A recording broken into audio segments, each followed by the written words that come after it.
Problem 13. A square with side length 3 is inscribed in an isosceles triangle with one side of the square along the base of the triangle. And then we know there's another of length 2. So this square is length 2, this is length 3.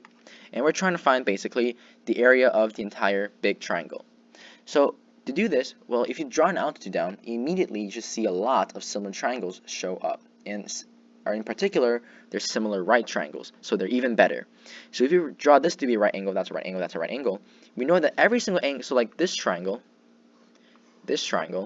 and this triangle, they all share two similar angles. And the two similar angles are the 90-degree angle and this angle right here. So by angle similarity, we can deduce a lot of similar right triangles. But first, let's do this one. Let's do, if I shade it in green, this triangle, or that's a terrible tracing, you get this triangle compared with this triangle right here. So if I scroll down to give myself some room, and I have this right triangle, and I'll draw it perfectly just so that it's good for visual. But on the test, obviously, it won't have to be like this, but just for visual representation, it will be like this. So this segment right here, so this segment is obviously 1/2 of the side length 2 square. So that's just 1. And we also know that for this base right here, that's just half 3. So that's 3/2. And do we know this segment right here? Well, yeah, because that segment just corresponds to this segment right here, which is just the side of the triangle, side of the square, which is 2. If we call this x, we can solve for this height right here. So to do that, x over x plus 2 will give 1 over 3/2. So 3/2x is equal to x plus 2. Therefore, 1/2 x is equal to 2, so x is equal to 4. So this height segment is equal to 4. And if you scroll up, we have the first piece of the puzzle, which is that this is 4.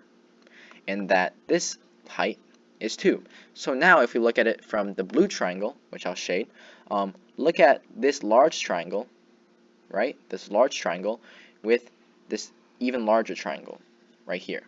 And that's because now that we know, that little segment, we can do another, similarity triangle and solve for the slant, which is the base.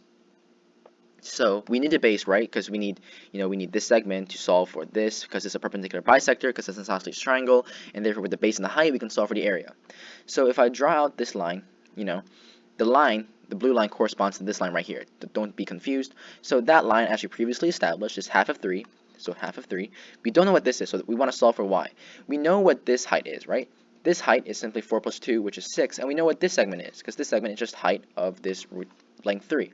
So that would be 3 right here. So from similarity, we can solve 6 over 6 plus 3 is 3/2 over y. So 6 plus 3 is 9. Simplify, so 2/3, because you divide 3 on both sides. And then you cross multiply, so 3 times 3/2 gives 9/2. And then 3 times 3/2 gives 9/2. 2 times y is 2y. So y is equal to 9/4. So this is 9/4. So twice of y would give the base, which is 2 times 9/4, which is equal to 9/2. So 9/2 is the base. What is the height? Well, the height is just 4 plus 2 plus 3, and then you multiply half.